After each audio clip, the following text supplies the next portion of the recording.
So ito na nga mga idol, grabe nakakakilig pong update natin ngayon sa Kim Pao. Paolo Abilino mga kaibigan, spotted na hinintay pa talaga at inalalayan si Kim Chiu sa backstage after po ng kanilang show. And bago natin yung pag-usapan mga kaibigan ko, palike and subscribe po muna and pahit na rin po ng notification bell.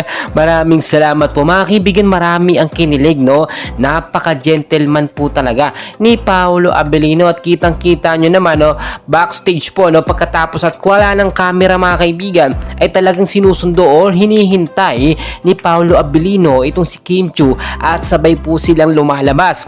So ito po yung mga patnubay, no, or mga ebidensya na nagpapatunay talaga na sila po ay may intimate relationship. Medyo matagal na ito mga kaibigan at nasundan pa po yan ng ilang mga updates na kung saan nga po inaabangan lagi ni Paolo Abilino etong si Kim Chiu. Ang dami nating mga nakuhang updates na kung saan nga po, no, ay talagang totoo, no, na meron silang relasyon at hindi basta sa love team lang or magka-love team lamang or sa palabas lang po mga kaibigan.